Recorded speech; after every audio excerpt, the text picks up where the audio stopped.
నడుస్తుంది, ఒకటి దేవుడికి ఇష్టకరంగా నడుస్తుంది. నువ్వు దేని వైపు చూస్తున్నావో దేవుడికి తెలుసు. ఆయన మహిమతో వచ్చినప్పుడంట ప్రతి వాడు కూడా దాని వాళ్ళకి తగిన క్రియ, ఏది మంచి చేశాడో ఏది చెడు చేశాడో వాటి ప్రకారమే తీర్పు తీర్చబడుతుంది. హల్లెలూయా. ఈ చిన్న జీవితంలో యేసు ప్రభు అమ్మటి ఉండే వ్యక్తి అంట ఒక వ్యక్తి, గుర్తుపెట్టుకోండమ్మా వినండి. ఇది చిన్న జీవితంలోనంత యేసు ప్రభు అమ్మటి తిరుగుతున్న ఇస్రాయేలు గురించి ఒక మాట చెప్పానండి. ఇస్రాయేలు అంటే ఆయన ఎవరైనంటే యేసు ప్రభు శిష్యుడు. ఆయన ఏ జీవితానికి ఇష్టపడ్డాడు?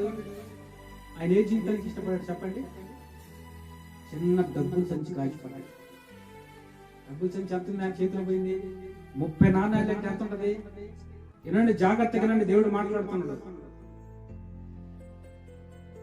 డబ్బులు సంచి ఎంతే ఉంటది, దాంట్లో 30 నాణాలే ఉన్నాయి. ఆయన అనుకుంటూ ఈ 30 నాణాలు చిన్న సంచికి ఆశపడ్డాడు. కానీ ఆయన ఆ చిన్న డబ్బులకు ఆశపడి, లోకానుసారమైన డబ్బుకు ఆశపడి దేవుడిచ్చే వరాన్ని పోగొట్టుకున్నాడు.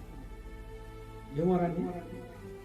దేవుడు రోగాల మీద, వ్యాధుల మీద అధికారం ఇచ్చిన ఆయన సేవకుడు చిన్న డబ్బుల సంచికి లోబడ్డాడు. చిన్న డబ్బుల సంచికి లోబడిపోయి ఆయన జీవితాన్ని ఏం చేసుకున్నంత నరకం పోగొట్టుకున్నాడు. యేసు ప్రభు అమ్మటే తిరుగుతున్న ఆయన, యేసు ప్రభు చేత రొట్టె విరిచి ఆయనతో పాటు ద్రాక్ష రసంలో ఆ రొట్టెలో పాలుపొంగులు పొందుతుంది ఆయన.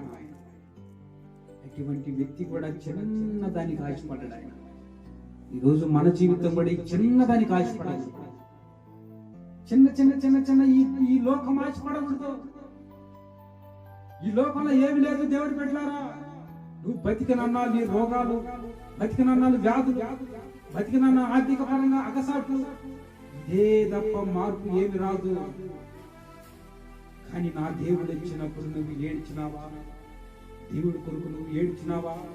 కష్టాలు అనుభవిస్తున్నావా? బాధపడుతున్నావా?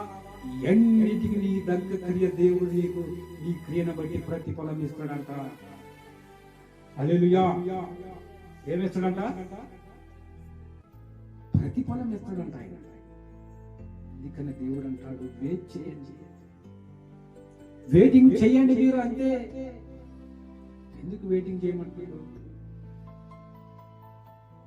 అగసాట్లు వచ్చినప్పుడు దేవుడిని తొలగిపోకూడదు, వ్యాధులు వచ్చినప్పుడు దేవుడి నుంచి తొలగిపోకూడదు, ఆర్థికపరమైన స్థితులు వచ్చినప్పుడు దేవుడి నుంచి తొలగిపోకూడదు. నువ్వు ఎలా ఉండాలనంటే దేవుడితో అంటుకట్టి ఉండాలి. దేవుడితో అంటుకట్టి నువ్వు జీవించాలా. ఏ పరిస్థితి అయినా ఇది నన్నేం చేస్తానే ధైర్యం రావాలి. అందుకని ఒక సామెత ఉంది బైబిల్లో, అది చదివి నేను వాక్యం ముగిస్తున్నాను.